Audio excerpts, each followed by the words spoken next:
Oke, jadi seperti janjiku sebelumnya, kali ini tuh mari kita coba bahas mengenai opening dari animenya Licorice Recoil yang penuh dengan misteri, banyak banget misteri di dalam opening tersebut.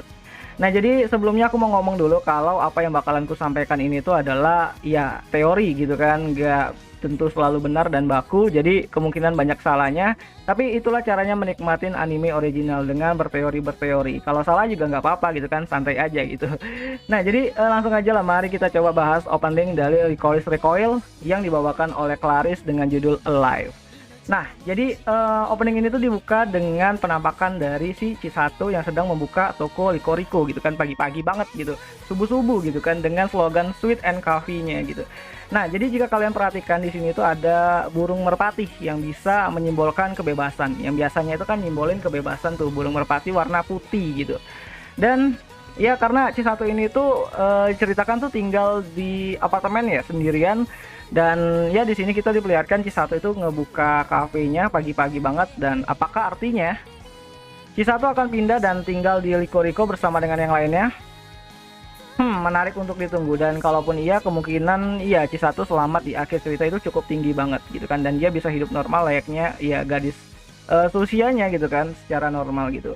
Lalu kita diperlihatkan dengan gambaran gedung menara radio yang baru dan bakal menjadi cikal bakal simbol kedamaian yang baru juga gitu. Dan bukan hanya yang baru gitu kan, gedung radio yang lama pun juga ditampilkan di sini. Dan tentu saja masa lalu Chisato akan kita lihat ke depannya. Bakalan kita diperlihatkan cerita dari masa lalu si Chisato mengenai misi penyelamatan gedung radio dari teroris gitu kan, dan juga merupakan misi yang merubah sudut pandang Chisato ini tuh mengenai suatu kedamaian. Dan ya sudut pandangnya terhadap organisasi DA juga di sini. Lalu kita juga diperlihatkan mengenai si Chisato yang sama Takina saling berhadapan. Jadi kita diperlihatkan Chisato sama Takina yang saling hadap-hadapan, dan ini menyimbolkan mengenai pertumbuhan rasa kepercayaan mereka masing-masing terhadap rekan satu timnya gitu kan. Next, kita ada ditampilkan atau diperlihatkan mengenai Chisato dan Takina yang sedang di depan toko dalam keadaan suram. Ya, ini kayak mereka tuh merenungi gitu kan nasib mereka dan apa yang mereka lakukan gitu kan. Ya, menggambarkan kalau pekerjaan mereka itu memanglah bukan sesuatu yang bisa dibanggakan gitu kan. Menjadi Licorice itu bukan sesuatu yang bisa dibanggakan. Ya, seperti kata-kata bijak dari detektif terkenal L dari anime Death Note. Ya, membunuh tetaplah membunuh meskipun bertujuan dengan kebaikan gitu kan. Jadi ya, membunuh tetaplah membunuh meski tujuannya itu untuk kebaikan gitu. Jadi ya, kamu nggak bisa menutupi fakta tersebut gitu. Dan itu sempat disinggung juga sama Chisato di awal-awal episode satunya mengenai ya apa itu Licorice dan apa bedanya Licorice dengan pembunuh gitu. Next, kita diperlihatkan mengenai anggota Licorico yang ada di dalam toko gitu kan. Ada si Mika sebagai pemimpin dan juga pemilik toko. Terus ada Mizuki sebagai support item dan pencarian informasi, dan juga ada Kurumi sebagai super hiker. Terus ada Takina sebagai agent, dan Chisato sebagai rekannya si Takina yang bisa dibilang ya Chisato lebih taktis lah di lapangan gitu kan daripada Takina. Ya, Takina bisa dibilang adalah eksekutornya gitu, sedangkan Chisato itu berada di tim taktisnya gitu. Lalu kita diperlihatkan mengenai pin atau simbol dari agensi Alan atau organisasi Alan yang bertujuan untuk mengumpulkan berbagai anak-anak berbakat dengan visi dan misi yang masih belum jelas gitu kan, masih misterius.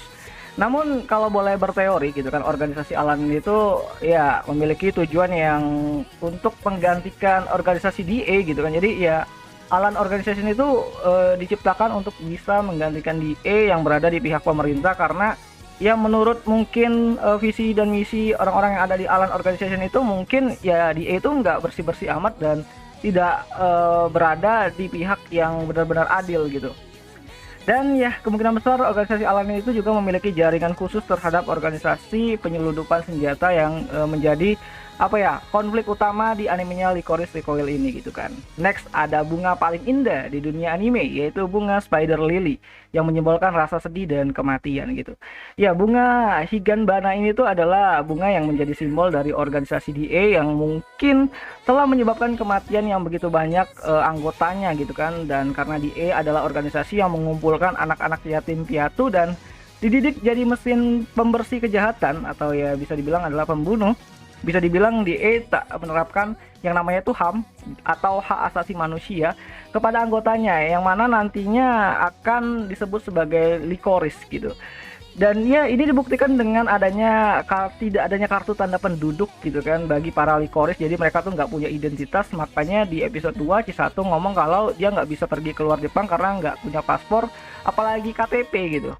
Dan foto yang memperlihatkan kalau para Licorice ini tuh siap mati dalam keadaan apapun, karena ada adegan di openingnya yang menampilkan ya para Licorice yang berjalan dan ada ledakan di belakangnya, dan itu membuktikan bahwa Licorice ini tuh siap mati demi misinya gitu. Next, ada penampakan dari dua gadis yang awalnya kukira ini adalah Chisato rambut panjang, namun kupikir ya aku salah, karena tak lain tak bukan ini hanyalah ya seorang ataupun karakter yang ditampilkan aja di openingnya gitu kan, ya bisa dibilang adalah Licorice lain gitu kan, yang menjadi apa ya, bisa dibilang disorot aja untuk menjadi openingnya gitu. Hal ini tuh karena memang sejak kecil Chisato ini tuh tidak pernah mengganti gaya rambutnya, dan kalian bisa lihat rambut pendeknya Chisato dari kecil sampai dewasa tuh sama aja gitu kan, dengan aksesoris pita di sebelah kirinya gitu. Lalu ada penampakan dari Mika dan Madam Kusonoki yang berada di masa lalu. Ya, kemungkinan ini adegan adalah peristiwa yang terjadi di menara radio lama tempat Chisato bertarung sebelum akhirnya Chisato dan Mika keluar dari DA gitu kan. Ya, hal ini tuh bisa kalian lihat dari bentuk atap menara radio lama yang berbeda dari atap gedung radio baru yang ada di awal openingnya tadi gitu kan. Next, kita diperlihatkan mengenai tim up Chisato dan Takina melawan organisasi penyeludup senjata. Ya, hal ini tuh bisa kalian lihat dari lawan yang mereka hadapi gitu kan. Jadi pria berambut merah ini tuh merupakan orang yang mungkin sama atau bisa saja berbeda dengan orang yang Chisato lawan di episode satunya kemarin, karena ya dari fotonya yang sangat buram tersebut gitu. Ya, karena memang pada dasarnya pria berambut merah tersebut itu tidaklah mati, melainkan hanya ditangkap doang gitu kan, jadi nggak dibunuh gitu. By the way, jika kalian perhatikan, tas yang dibawakan atau dibawa oleh Takina itu juga berfungsi sebagai tameng pelindung udara gitu kan, jadi multifungsi banget gitu tasnya dari Licorice ini gitu. Dan bukan hanya sebagai tempat penyimpanan senjata doang, jadi bisa jadi ya apa, bisa jadi tameng lah gitu kan kalau dia ngebuka itu apa ya, penghalang udara gitu kan, dan itu cukup efektif banget karena ya senjata yang dipakai oleh lawannya itu adalah senjata besar gitu kan, tapi bisa ditangkis dengan tameng udara tersebut gitu kan. Kemungkinan bahannya cukup apa ya, elastis dan kuat banget gitu. Dan di sini juga Chisato masih menggunakan peluru karetnya, gitu kan. Jadi jadi ini menarik banget, Chisato masih menggunakan peluru karetnya, dan di sini kalau kalian perhatikan itu nggak ada Licorice lain di sini gitu kan. Dan ya karena tidak adanya Licorice dari DA yang diperlihatkan di sini, apakah pertarungan ini itu terjadi antara kubu Mika dan para penyeludup saja gitu kan. Jadi kubunya Licorice sama para penyudup yang menjadi apa ya, orang yang menjadi konflik utama di anime Licorice ini. Menarik banget nih kalau ternyata DA nggak ikut campur gitu kan, atau mungkin Mika yang bertindak sendirian gitu, yang mengirim Chisato sama si Takina buat menyelidiki mereka gitu. Next, ada penampilan dari Huki, Takina, dan Chisato kecil yang baru saja dipungut dan dijadikan ya agen Licorice gitu. By the way, Huki dan Takina kecil ini tuh berada di grup yang sama. Jadi kalau kalian ke web officialnya, di situ disebutkan kalau Huki dan si Takina itu berada di angkatan pertama dan juga berada di grup yang sama gitu kan. Sedangkan Takina itu adalah Licorice yang dari cabang Kyoto. Jadi dia itu pindahan dari Kyoto ke Tokyo gitu.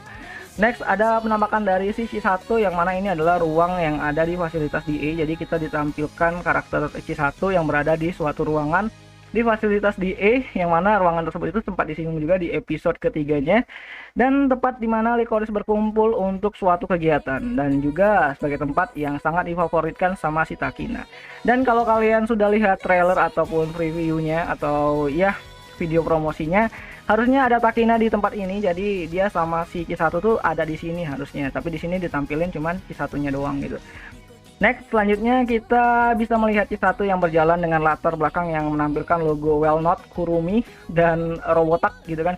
Yang mana dua super hiker ini tuh memang menjadi masalah besar bagi DA dan Licorice ya, walaupun Well Not itu udah berada di pihaknya si Chisato atau di pihaknya Licorice gitu. Tapi mereka si Well Not ini tuh masih belum jelas apakah bakalan berpihak kepada DA atau enggak, karena ya dia pernah meretas DA dan kemungkinan ya menjadi salah satu musuhnya DA gitu. Yang selanjutnya kita bakalan menarik untuk ceritanya dari Well Not, DA, dan juga Alan yang sangat rumit banget gitu kan.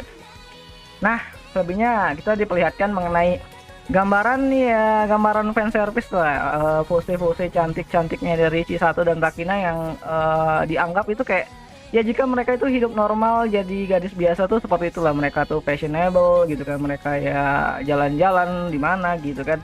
Jadi ya selebihnya itu kita ditampilkan mengenai alternatif aja lah jika Chisato dan Takina itu hidup normal bagaikan gadis biasa gitu.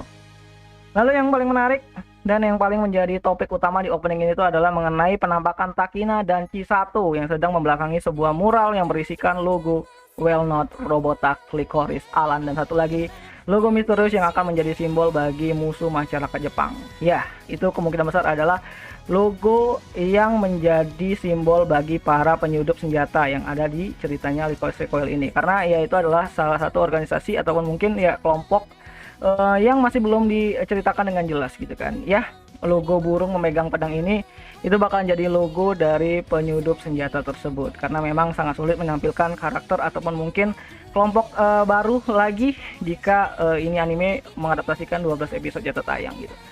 Next, opening ini itu ditutup dengan referensi dari Sword Art Online Alicization yang sudah kalian sadari mungkin kan, yang memang ya studio yang ngerjainnya juga studio yang sama, A1 Picture gitu kan. Jadi feel dan intonasi musiknya aja tuh sama, mirip banget gitu kan kalau kalian dengerin dan kalian lihat gitu. Dan ya kayaknya itu aja lah dulu mengenai video pembahasan opening ini. Jadi ya kalau ada yang salah-salah kalian bisa bantu aku di kolom komentar. Kalau kalian punya teori lain kalian bisa masuk juga ke kolom komentar. Yang pastinya tetaplah kita berteori dengan sopan dan nyaman gitu kan. Jadi jangan sampai adu bacot lah gitu. Jangan sampai risu lah di kolom komentar. Jadi ya bebas berteori tapi dengan saling menghargai pendapat orang lain. Jadi ya walaupun salah ya seru aja gitu kan. Itulah nikmatnya membahas anime original gitu. Dan ingat, kita nggak boleh apa ya, nggak boleh sembarangan untuk ngejudge orang. Jadi nggak, ya kalaupun benar ya benar, kalau salah ya udah gitu kan. Kalau salah ya udah gitu ya, perbaikin gitu kan. Dan itulah caranya berteori. Dan yang paling penting adalah tetap kalem dan stay cool.